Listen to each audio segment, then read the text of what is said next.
come to Prime Minister's questions. David Reid. Question number 1, Minister. Prime Minister.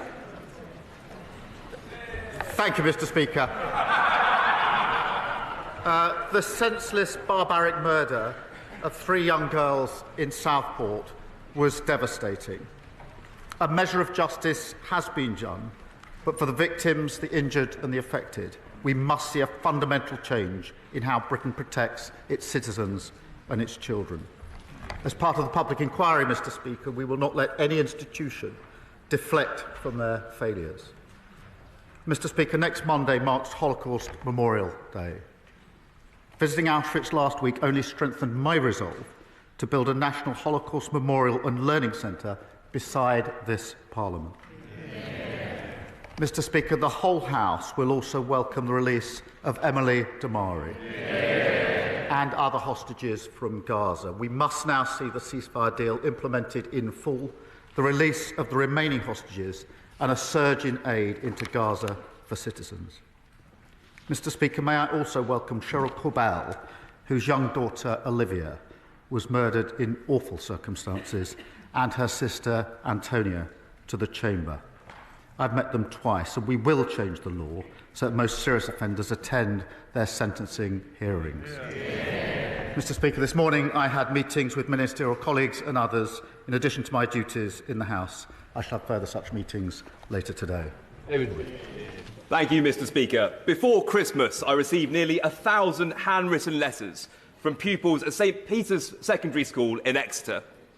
Each letter strongly advocated for greater support to tackle the mental health challenges faced by young people, with many sharing deeply unsettling personal stories. I'm committed to improving local mental health services to help young people build the resilience they need to live happy and healthy lives. However, Mr. Speaker, I know these challenges are not faced and not unique to my constituency and are being faced by children across our country. So can the Prime Minister please outline what steps his government are taking to enhance mental health support for our children nationwide? Prime Minister. Well, I thank him for raising an issue of huge concern in his constituency and in all constituencies. Far too many young people are not receiving the care that they need. So we will provide access to specialist mental health professionals in every school, recruit an additional 8,500 staff to deal with children and adult mental health services, and roll out our Young Future hubs in every community. Thank you, Mr. Speaker. Marcus Campbell-Savers. Thank you, Mr. Speaker.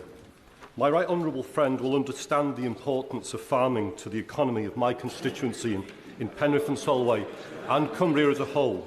With recent reports of foot-and-mouth outbreaks in Germany and concerns being expressed over transmission to the United Kingdom, would the Prime Minister assure this House that all government departments are on high alert and vigilant in monitoring the situation, particularly at places of entry, including airports where meat import controls can be lax? We must avoid the disaster that this would bring to UK farming. Prime Minister. Thank him for his question. We will do whatever it takes, Mr. Speaker, to protect farmers from the risk posed by foot and mouth. And that's why we acted swiftly to ban the imports of cattle, pigs and sheep and their products from Germany to protect farmers. We will not hesitate, Mr. Speaker, to restrict imports from additional countries if the disease spreads. We will keep the situation under close and careful review. Leader of the Opposition, Kemi Badenoch. Mr. Speaker, can I take this opportunity to welcome the release of hostages, including Emily Damari, from barbaric captivity? I also know that the thoughts of many will be with the victims of the Southport killings. There are important questions to answer, and I will return to those after the case is concluded. Between 2009 and 2022, the OECD found children in England rose up global league tables in maths, reading and science. Conservative government action means English schools now top the Western world at maths and reading. The Prime Minister's Schools Bill, which is being voted on in committee this week, reverses the improvements that made this happen. This bill is an act of vandalism. Nominate is wrecking a cross-party consensus that lasted for decades. Why does the Prime Minister think that so many school leaders are criticising this bill? Prime Minister. Mr. Speaker, it was Labour that introduced academies in the first place to drive up standards. Academies are here to stay and will continue to drive up standards. That's what the bill is about. But also in that bill are important provisions for protecting children, including a provision to stop abusers taking children out of school, a unique identifier to ensure the whereabouts of all children are known. What did the Leader of the Opposition do? She instructed all of them to vote against those measures. Before voting. He didn't even bother voting on that bill, Mr. Speaker. And he talks about safeguarding measures. That's not what the issue is. It's about the reforms that he is changing. We have an example of where these reforms were not introduced. Wales, which has been under Labour control for 2 decades.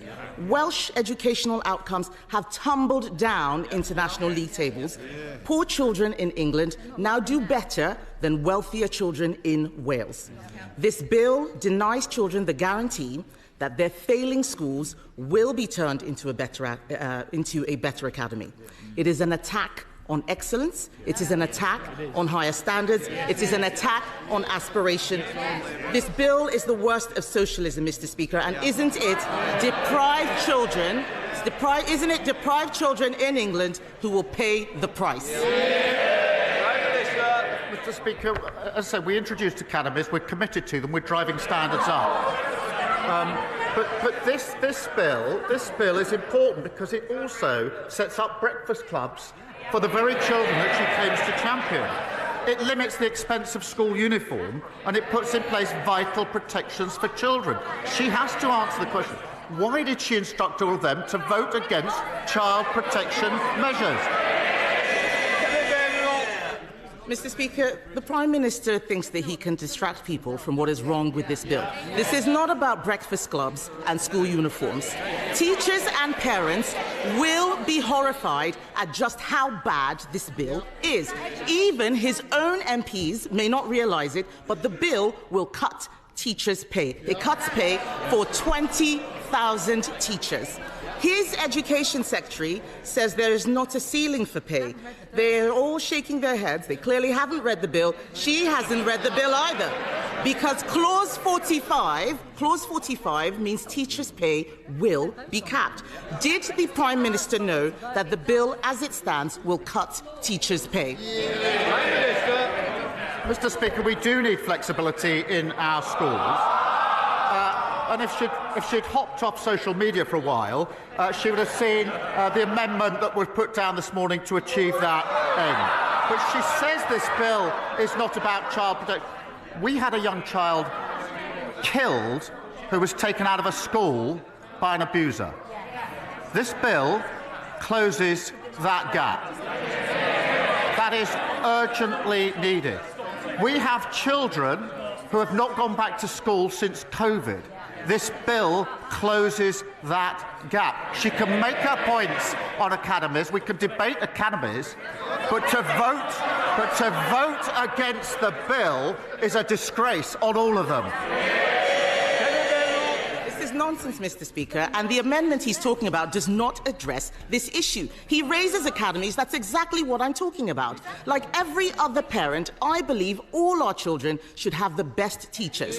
Apart from cutting their pay, listen to what the head of Year 11, Mr. Speaker, at Michaela, the head of Year 11 at Michaela, the most successful school in the country, came from the armed forces. The headmistress says that with Labour's new rules, she would never have been able to hire him. Those are the academy freedoms I'm talking about. This bill would have blocked that veteran from teaching. The bill implies that doctors are not sufficiently qualified to teach biology, that Olympic medalists can't teach PE. Why is the Prime Minister closing down routes into teaching when we should be opening up more? She knows that's not right. No, it's not. Look at the provisions in the bill. But to say there ought to be qualified teachers in our schools should not be extraordinary or opposed. And we had far too many examples in our secondary schools under their watch of teachers missing when we needed maths teachers. They championed maths. We didn't have enough maths teachers in our secondary schools, and I want every single child to have the best possible education. Kemi Badenoch. The facts speak for themselves. The standards went up under Conservative government.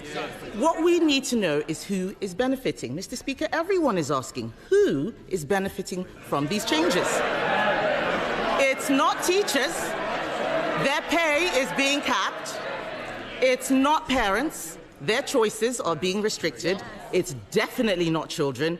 Their outcomes will get worse. So who is benefiting?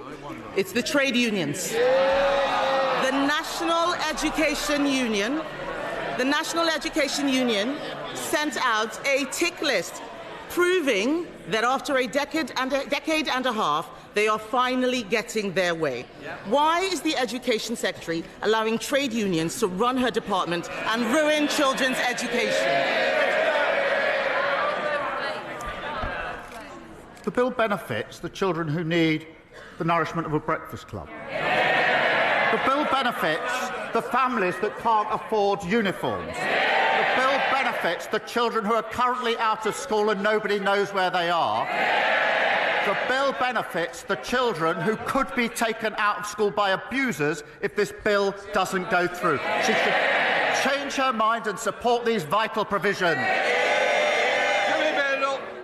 The Prime Minister needs to get out more and speak to schools. I was at the Harris Academy just this month, and what are they saying? That this bill reverses 2 decades of progress, imposing Labour's new curriculum on every school, taxing the education of children with special needs, excluding talented outsiders. The closed shop is back. This is pure educational vandalism. And alongside these attacks, removing single-word Ofsted judgments so parents cannot see the standards slipping.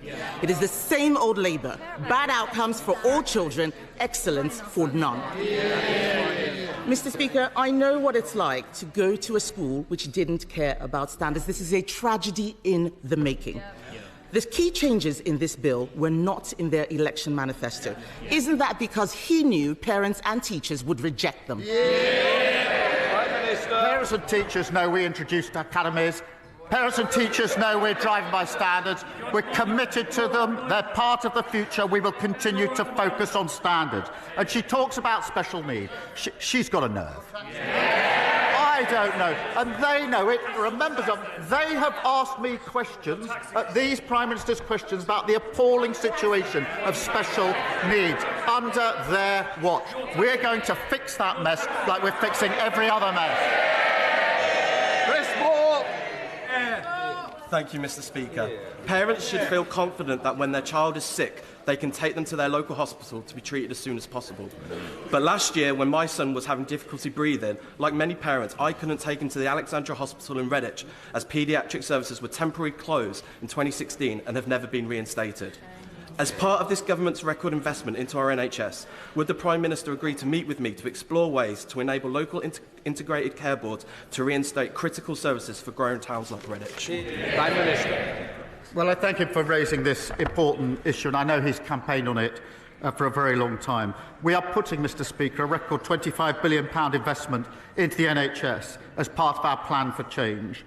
Building an NHS fit for the future means places like Redditch will see lower waiting lists and services that reflect their needs.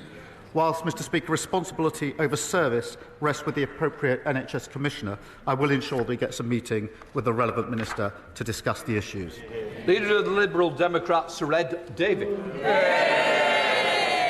Thank you, Mr. Speaker. Can I echo the Prime Minister's opening remarks about the Southport killings and the Holocaust Memorial Day? Can I particularly join him in expressing our immense relief at the release of Emily Damari and celebrate the fact she's back with her mum, Mandy, and the rest of her family. Let's hope we can get all the hostages released as soon as possible and the ceasefire turns into a lasting peace. Mr. Speaker, last week I urged the Prime Minister to speed up the Social Care Commission so we can get the changes people need implemented this year. The very next day, it was announced that the chair of the Social Care Commission was also going to chair another important inquiry into grooming gangs. So the Prime Minister says that the job of chairing the Social Care Commission is so enormous that it's not possible to complete it within 3 years. Yet he also says that the chair of that commission, Baroness Casey, has got enough free time over the next few months to chair another inquiry. Very good point. Can the Prime Minister explain how both these things can be true? Mr. Speaker, Baroness Casey is well placed to conduct the audit into grooming gangs, given her hard-hitting report on exploitation in Rotherham. It does not, he raises the issue, it does not affect her work on the Independent Commission on Adult Social Care, which begins in April. But as he knows, that report, the first part of that report, will report next year, so we can deliver recommendations as we receive them. And he knows that already we're introducing fair pay agreements, providing more money for the social care funding, and putting up the allowance. So we're already taking steps. There'll be a two-part report. We will act on the recommendations as they arrive, but this needs to be done properly. Sir Ed Davey.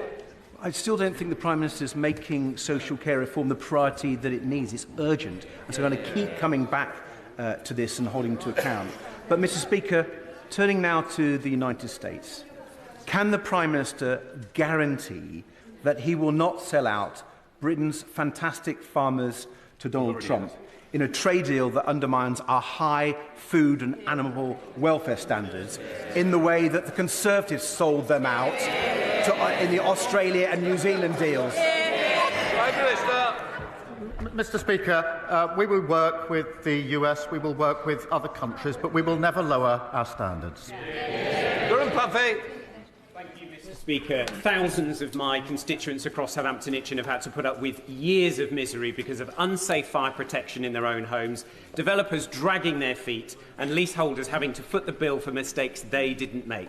Does the Prime Minister agree that enough is enough and it's time for developers to make all homes safe? And will he reassure leaseholders who bought their homes in good faith that this government has their back? Prime Minister. I thank him for raising this really important issue. Too many buildings are still unsafe and the speed of delivery has been far too slow. Our action plan sets out measures to identify buildings at risk and fix them faster. And my message, Mr. Speaker, is clear. The funding is there to fix this and there's no excuse not to deliver for residents. Adrian Ramsey. Thank you, Mr. Speaker. Expanding London's airports and building a third runway at Heathrow would be incredibly irresponsible in the midst of a climate emergency, flying in the face of the Climate Change Committee's advice. The Prime Minister clearly knows this because he and 7 Cabinet colleagues voted against a third runway at Heathrow in 2018.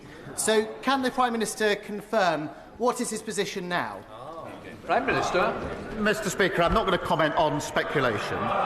He knows that we are, as a government, we are committed to growth, we're committed to the aviation sector and to our climate obligations. But I'm not going to take lectures from those who talk about climate change but oppose vital renewable infrastructure in their own constituency. Willstone. Build some solar farms. Thank you, Mr. Speaker. In Swindon North, we have the Panatoni Park development. It is one of the largest employment developments in Europe. It's got massive potential for growth. Will the Prime Minister join me in acknowledging the site for boosting economic growth in not only my region, but the country, and will he come and visit it with me? Thank you. Prime Minister. At the heart of our plan for change is growth, Mr. Speaker, to fund our public services, create good jobs and raise living standards across the country. He's right to champion one of the largest brownfield sites in the UK, which could create over 11,000 jobs on site and add £1.2 billion to the economy. It underlines the importance of this government bringing economic stability, creating the National Wealth Fund and driving up growth. Luke Taylor. Thank you, Mr. Speaker. Recently, the Prime Minister visited Epsom Hospital, where he committed to not just paper over the cracks in the NHS after years of Conservative lies. Yet on Monday, his government confirmed that our St Helier Hospital will develop these wounds and the hospital will crumble. Mr. Speaker, St Helier Hospital will not survive the delay this has introduced. People will die and NHS staff will break. So I ask the Prime Minister, Will he apologise to my constituents as they wait years for a new hospital building? And will he visit the hospital with me to witness first-hand the dire situation our residents face? Prime Minister. Well, Mr Speaker, he's right to raise the concerns of his constituents, and I'm not surprised that they're frustrated or even angry at the lack of delivery under the previous government. There was no credible plan. Mr Speaker, they shut. Let me read the Infrastructure and Projects Authority's verdict on what we inherited. This is their words. There are major issues... Look, Prime Minister. Mr Phil, I expect better from the front bench. And I'm sure you're going to show better, Prime Minister. I think he was Liz Truss's right-hand man, so we wouldn't expect anything else. The verdict on the plan that he is talking about was this. Major issues. This is their record. They shouldn't be chuckling. Major issues on the definition, the schedule, the budget, the quality and the delivery. It was a fiction. Always was. Joe Platt. Thank you, Mr Speaker. Alongside Greater Manchester MPs, I recently met constituents who shared distressing accounts of malpractice by a spinal surgeon affecting many across the region. They have formed an injured staff and patient group, but despite a review, they feel justice hasn't been served and the Hospital Trust is yet to conduct a full patient recall. Will the Prime Minister arrange a meeting with the group and the relevant minister to help them get the justice that they deserve? Well, I thank her for raising this awful case, and the stories and accounts that she puts forward are heartbreaking and deeply concerning, and I will make sure that she and the group receive a meeting with the relevant health minister at the earliest opportunity. Sir Bernard. When it comes to his budget, which raised taxes, raised borrowing and raised public spending as a strategy for economic growth, when is the Prime Minister going to accept the words of the Labour Prime Minister in the 1970s, who explained to a Labour conference that in all candour that option no longer exists, and that the only way to obtain sustained economic growth will be by cutting taxes and cutting regulation? Prime Minister. Well, he must have missed recent reports. The ONS has just said that we've got the highest investment for 19 years. The PwC have just said that this is the second best place to invest in the world. The IMF have just upgraded growth, now saying we're predicted to be the fastest growing major European economy. Wages are up and inflation is down. That's after just 6 months. Rosie Writing. Thank you, Mr Speaker. Kettering General Hospital is where I was born and cared for as a premature baby. But after 14 years of the Conservatives underfunding the NHS, that same maternity ward is partially closed because of RAC. And after giving birth, mothers are transported outside through the car park to receive postnatal care. So will the Prime Minister visit Kettering General to discuss how we can support services like the maternity ward and while we await our rebuild? Prime Minister. Well, she's been a determined champion of Kettering General Hospital, and rightly so. And there are deep anger about the delay to the works because of the failure to have a plan on the party opposite. But while we implement our affordable and deliverable plan to build a new hospital, I can reassure her, Mr Speaker, that the RAC identified at Kettering General is being mitigated and replaced through the National RAC programme. Mike Martin. Thank you, Mr Speaker. Before Christmas, Lord Robertson, who's leading the Strategic Defence Review, came before the Defence Select Committee and told us that he couldn't guarantee that the strategic outcomes from the review would be fully funded. Recently, we've also heard in media reports that the review might be delayed until the autumn, so that's a delay of 6 months. Will the Prime Minister take this opportunity to state categorically to the House that the Strategic Defence Review, with its important requirements for the defence of our nation, will be fully funded and delivered on time? Prime Minister.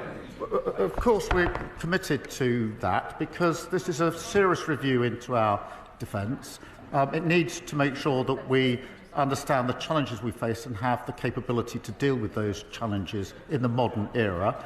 So that's the exercise that's going through. We've committed to the path to 2.5 As he knows, the last time 2.5% was spent on defence was under the last Labour government. And that is the difference between the approach on this side of the House and the approach on that side of the House.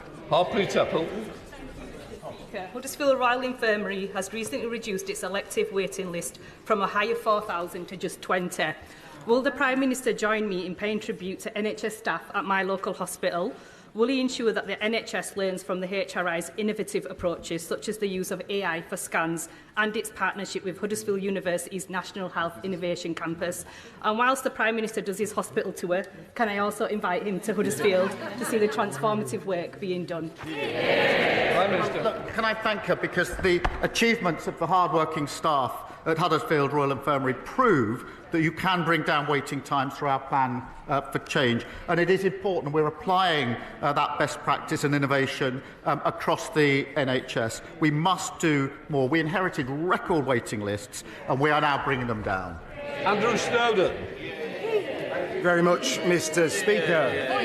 In what is supposed to be a honeymoon period for a new government, the Prime Minister has sacked his Chief of Staff, forced his City Minister and Transport Secretary to resign, whilst Number 10 has been briefing against the Pensions Secretary, Home Secretary and Education Secretary. Is it not time that the Prime Minister accepts that the root causes at the heart of this government are with him, not them?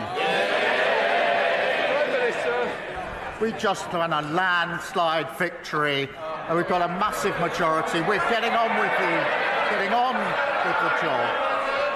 And Mr. Speaker, I don't think we saw. Look at the sheer number of ministers that they got through on a yearly basis, causing instability in every conceivable department. Paul Davies. Thank you, Mr. Speaker. In 2016, I was diagnosed with colon cancer and had excellent treatment at Huddersfield Royal Infirmary. I was one of the lucky ones, as the Tory governments after 2015 failed in the fight against cancer, with over 380,000 patients in England not treated on time. What assurance can the Prime Minister offer Colne Valley residents that the reforms and extra investment he's announced will address this issue? Prime Minister. Well, can I start by wishing him a speedy recovery from his recent treatment? And thank the doctors and nurses who treated him. Under the previous government, there was no progress made in diagnosing cancer at stage 1 and 2 between 2013 and 2021. That is an appalling inheritance.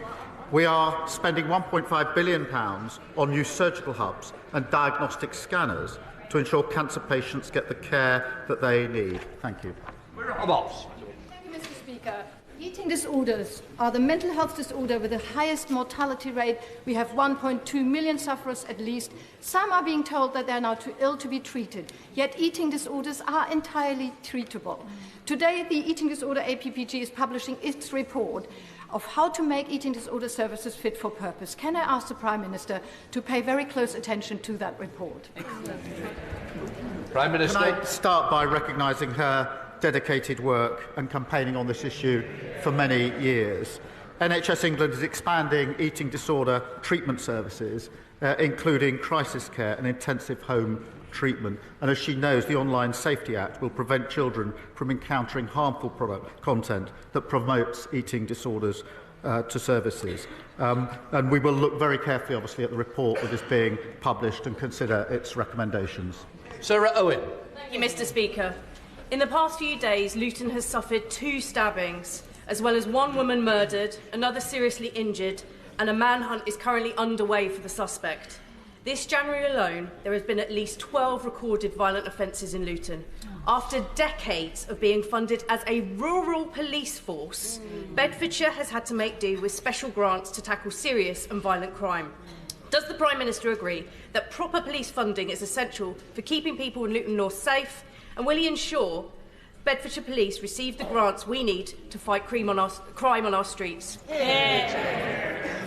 Well, I thank you for raising this case, and she and I have met far too many families devastated by this senseless violence. We are taking urgent action to ban zombie-style knives and regulating the online sale of knives.